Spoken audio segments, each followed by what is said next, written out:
Table पे चोरी नहीं रखते, हटा। तुम्हारी बॉडी की रेटिंग कैसी है? इससे क्या होता है कि लोगों को असली जानकारी मिल सकती है। सच और असच-सच। खाने के साथ खेला नहीं करते थे। मुझे भी ठीक है।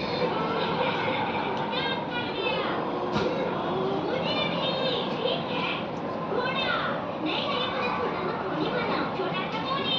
मुझे छोटा सा पोनी बनाओ, छोटा सा पोनी।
तो मैं गया था।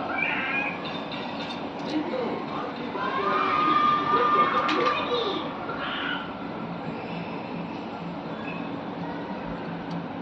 मॉम की याद आ रही है।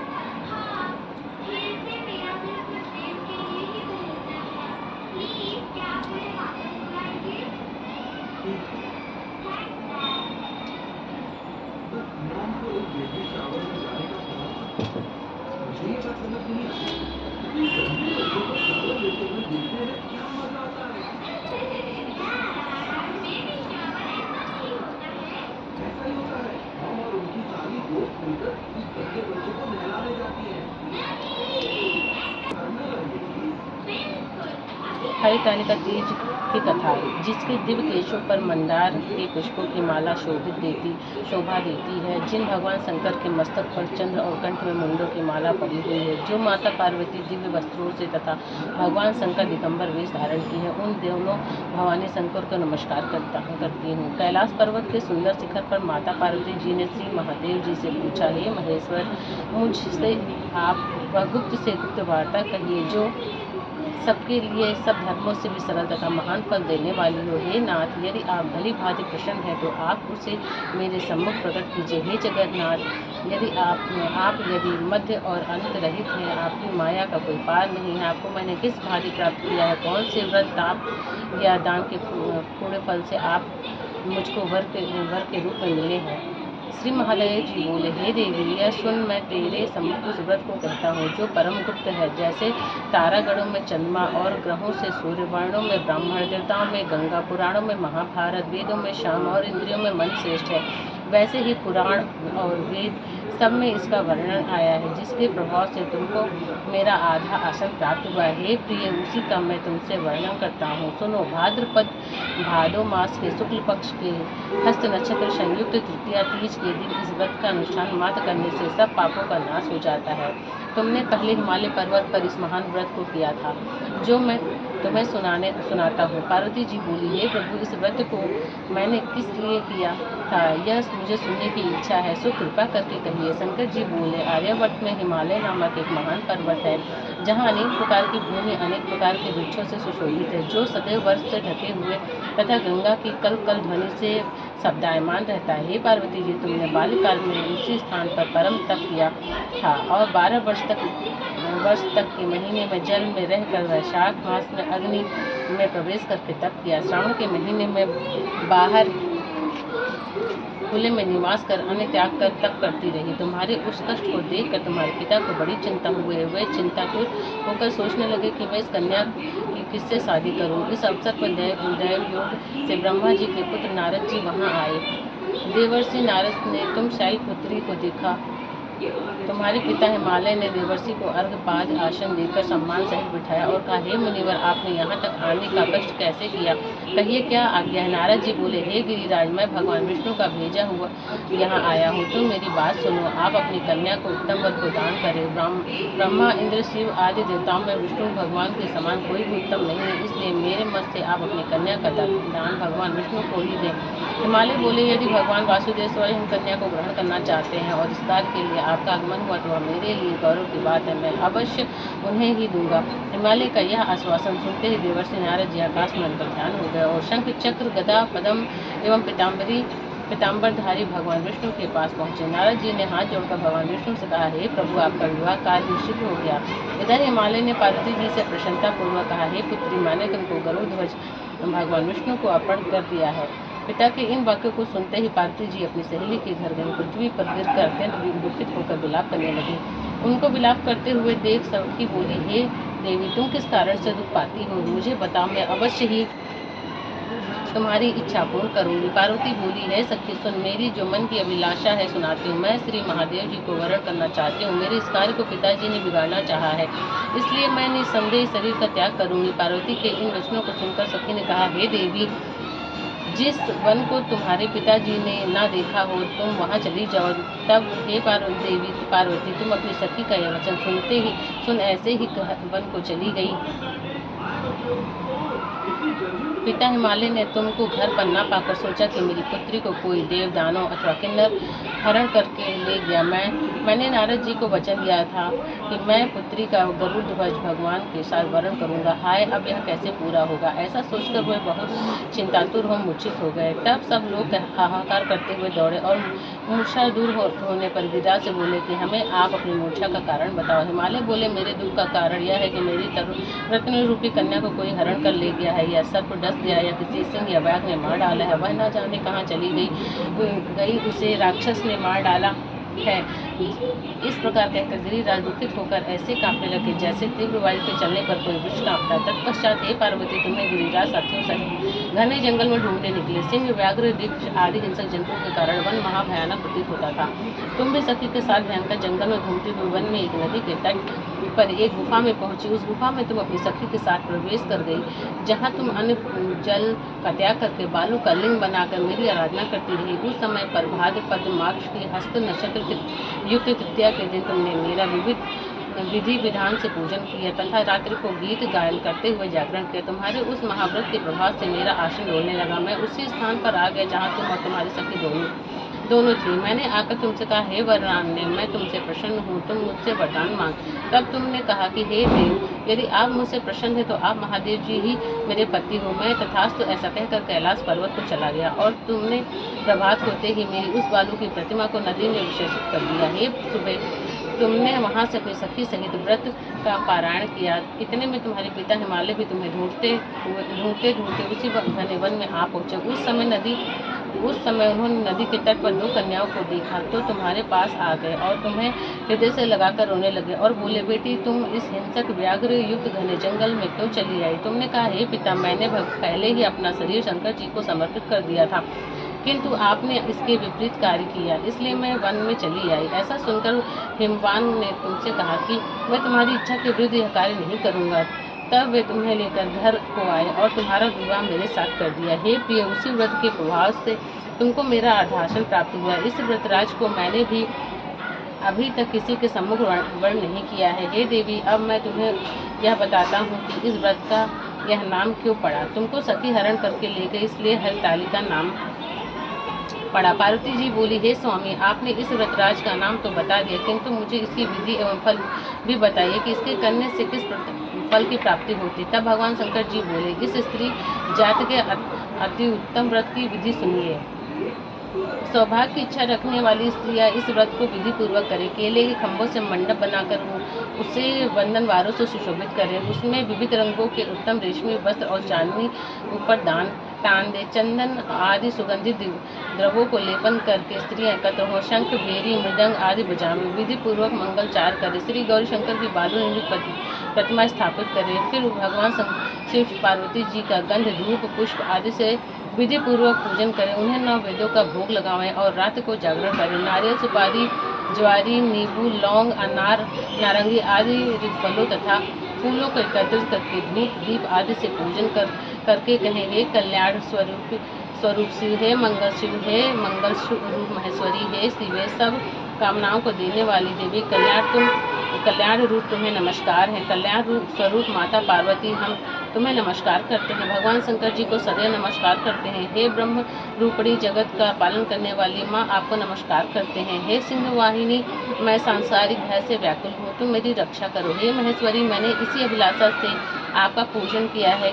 हे पार्वती माता, आप मेरे ऊपर प्रसन्न होकर मुझे सुख और सौभाग्य प्रदान कीजिए। इस प्रकार के शब्दों के द्वारा उमा सहित शंकर जी का पूजन करें। विधि पूर्वक कथा सुनकर गौ, वस्त्र, आभूषण आदि ब्राह्मणों को दान करें। इस प्रकार से व्रत करने वाले के सब पाप नष्ट हो जाते हैं।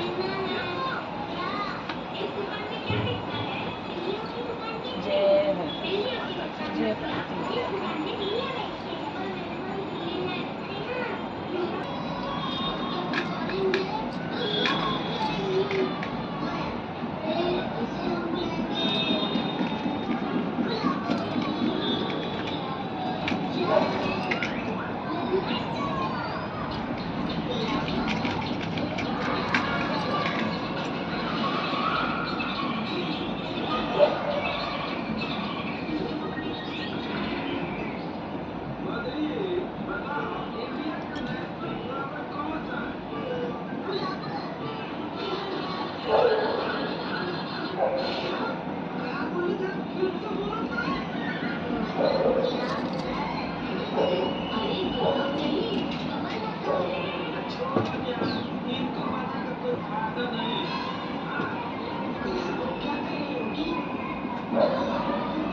का आरती बताएं।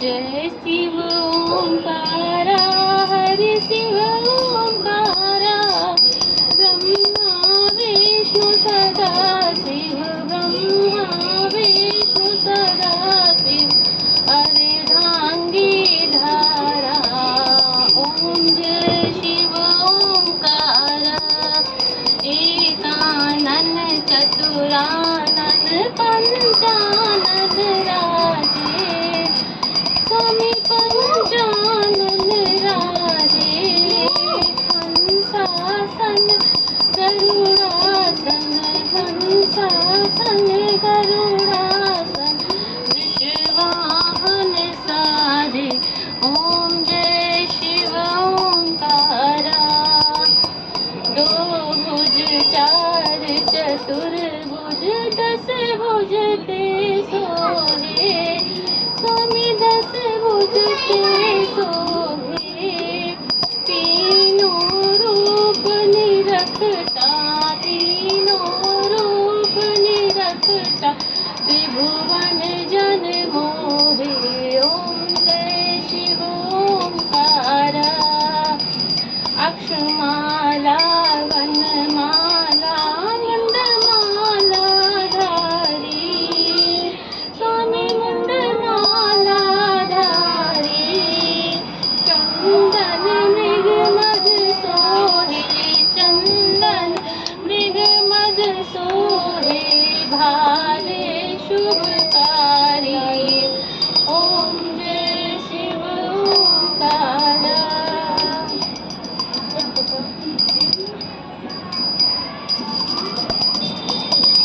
श्वेतांबर पीता क्यों शादी को श्वेतांबर पीतांबर बाघांबर अंगे सनकादिक ब्रह्मादित्य भूतादिक संगे ओम जय शिव ओंकारा कर में श्रेष्ठ कमंडल चक्र त्रिशूल धरता जग करता जग हरता जग पालन करता ओम जय शिव ओंकारा ब्रह्मा विष्णु सदा शिव जानत अभिवेका प्रणवाक्षर के माते परमाक्षर के माते ये तीनों एका ओम जय शिव ओंकारा त्रिगुण शिव की आरती जो कोई नर गावे स्वामी प्रेम सहित गावे कहत शिवानंद स्वामी कहत शिवानंद स्वामी मन वांछित फल पावे ओम जय शिव ओंकारा ओम जय शिव ओंकारा प्रभु भज शिव ओंकारा।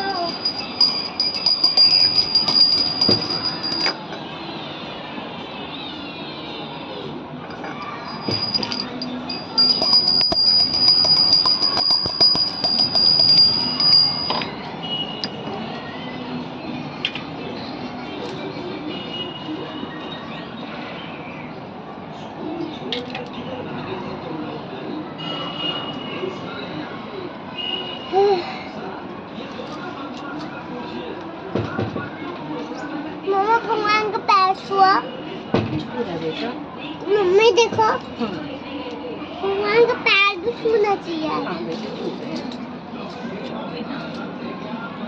घंटी तो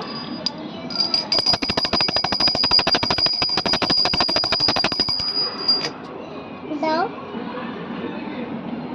अब मत छुओ रख दो बेटा।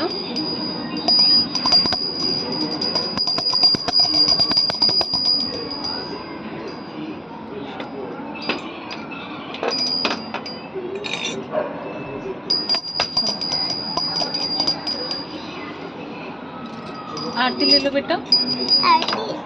आरती लो।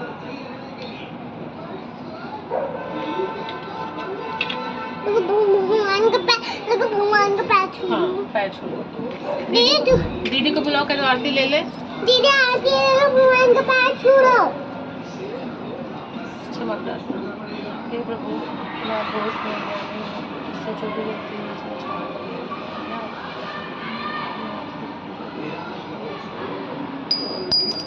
कर्पूरकारं करुणावतारं संसारसारं भुजगेन्द्रहारं सदा वसन्तं हृदयारविन्दे भवं भवानी सहितं नमामि, भवं भवानी सहितं नमामि। ॐ त्र्यम्बकं यजामहे सुगन्धिं पुष्टिवर्धनम् उर्वारुकं बन्धनान् मृत्योर्मोक्षयमामृतात्। चलो हो गई पूजा। Thank you.